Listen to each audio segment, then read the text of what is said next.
welcome to a new video. Today we want to take a closer look at some tech details of the test in Bahrain, especially on Aston Martin and Audi. Audi is already acting like a top team and is creating human walls to shield their car. So what are they hiding here? So the first thing are these slots in their T-tray and So the first thing are these slots in their T-tray, so they can get more air underneath the car again, which is their general concept. And quite interesting to see this innovative solution from the small team under James Key. And like we said before, James Key cars are pretty often interesting to look at. Another thing we can see here, a little bit better than in my last video, is their floor leading edge. So we're not looking at the floorboard here, which also looks quite nice, but we are looking at this part here. So you see these daggers, which are the vortex generators at the leading edge of the floor. Usually, according to the regulations, the leading edge of the floor should be somewhere here, so right above these daggers. But you can see that the leading edge of the Audi is up here because they used the other regulation box of the side pod to put their leading edge there. So now this part would be officially declared side pod and the floor is only underneath here. What this does for them is that they can push a lot more air underneath. So you can see that it's quite a huge amount, quite a huge intake, and they force so much air underneath the car. They drive these daggers so much harder so they can produce stronger vortices and more suction underneath the floor, so they can create more downforce, which is quite interesting. Also, we see their connector here, which is in this undercut area. If we see the Audi from the back, we can see how boxy the middle part is, but the good news is it's super tight underneath, and this is what I was suspecting in my last video. So if they have all their cooling outlets up here, they can be super tight underneath.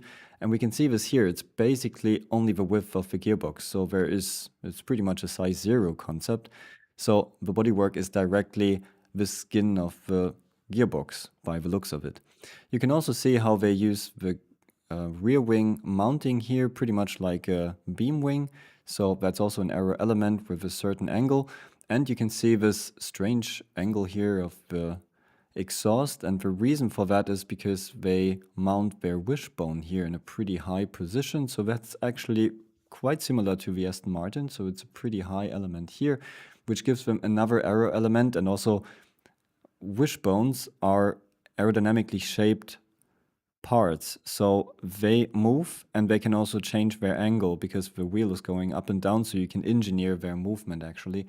So that can also help them aerodynamically, and this is what teams will be trying to do with these high-sitting horizontal aero elements.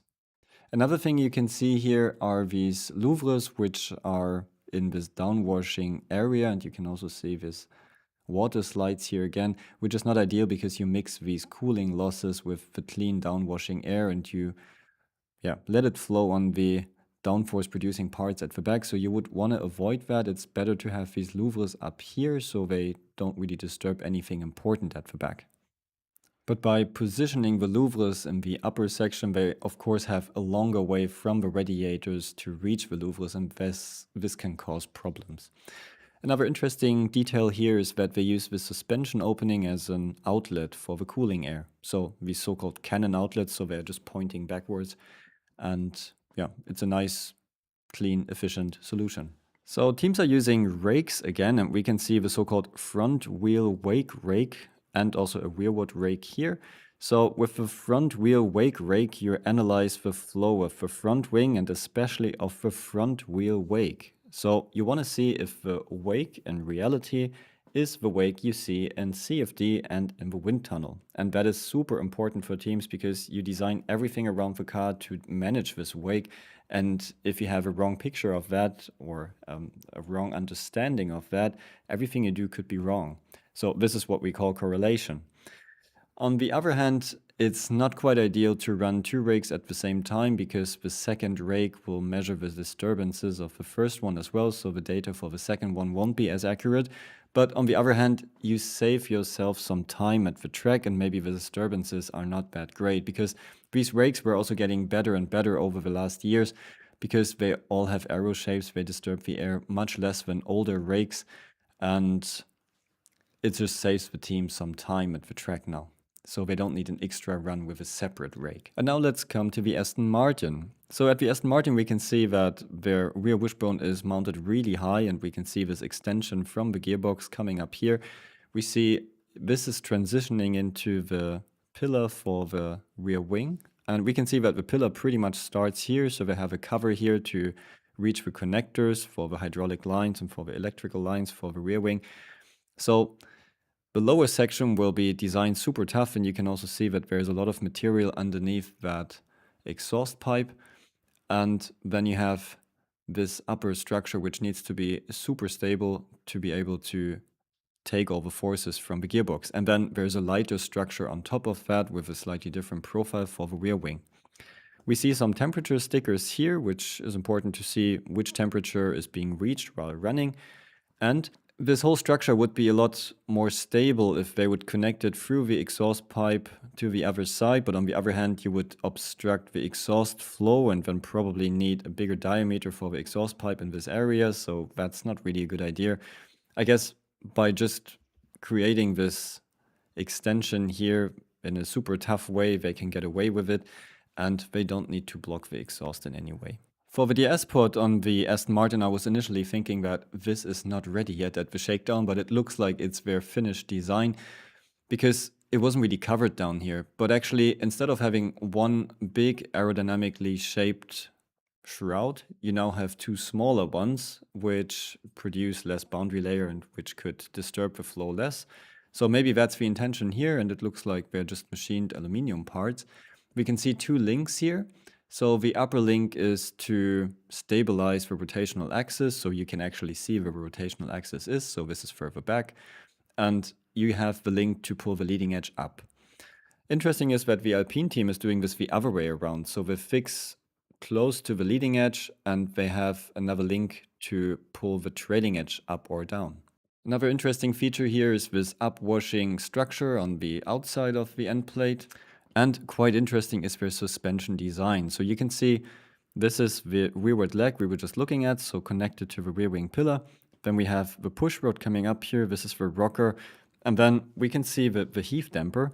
And actually, this here reminds me pretty much of an old story of Adrian Newey, where he said he intentionally positioned the damper on one of his older projects in such a weird way that he really needed some heat shielding for that, and the heat shield coincidentally worked like a diffuser.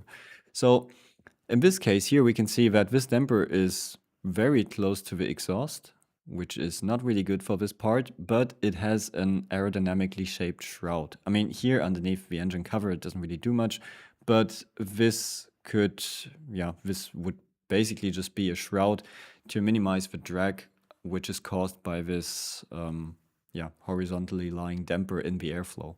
But interesting to see that they also have these kind of aero covers underneath the bodywork. Then we can see some pretty much like bio design rockers here and some torsion springs inside here, I guess, in the gearbox case. So quite an interesting design, and it would be great to see more of that. And this looks like a radiator in the center. So this could be the air filter and then some kind of radiator maybe underneath, but we need some more pictures to confirm that. And this picture is just amazing because it shows how extreme the undercut on the Aston Martin is. If you compare this wall with this wall, you can see that pretty much there's no additional width. So it's really just the side pod hanging, floating at the side of the car. And this sidewall here is not really wider than the cockpit by the looks of it. And in this picture, quite nice to see for me here is that they're still using my transducer design, which I did when I first joined the team a couple of years ago. And the special thing about this is just that you don't need any screws, no nuts, no washers, and no tools, which was an idea which was back then copied across the grid. And it's nice to see that this team is still using it. Basically, this transducer here is taking all these air lines and taking all these pressure signals and turning them into something into an electronic signal, and then you can send it to the data logger. So nice to see they're still using this. It's still living there. This is also the bodywork without the louvres. Later we used louvres in this area, and it looks like Aston Martin is a big fan of these cannon outlets, which we see all over the back, we can say. So this is the biggest one, and then we have smaller ones here and also further back. So they use a lot of these cannon outlets to create a very narrow back end, pretty much. We can also see this blade here, which is there to keep the overspill from the cockpit losses closer to the center, so it doesn't spill down here into the important area. And it's quite impressive to see how small this roll hoop is. It looks like Aston Martin has some bigger issues at the moment because it was said that their car isn't fast enough and it's not reliable enough and so on. The thing is just the design approach of Adrian Newey is pretty extreme. He wants to develop until the last day, and then he hopes that a good team can sort things out until the first test. That doesn't always work, so sometimes his cars are late. And then, of course, there are problems in such an extreme design at the very first step. I mean, that's why we have shakedowns and we have tests. And for him, it's more important to make a quick car reliable, or that is his priority, better than the other way around. If you turn up at a test and your car is super reliable, then you didn't develop it for long enough. That's his thinking. And then it will be harder to make the car faster. So he better designs a fast car first and then tries to sort it out. So let's hope that it works this year for Aston Martin. So let me know what you think about the Audi and Aston Martin and which team you liked most in this first test. Check out my other videos with the link below and see you at the next video.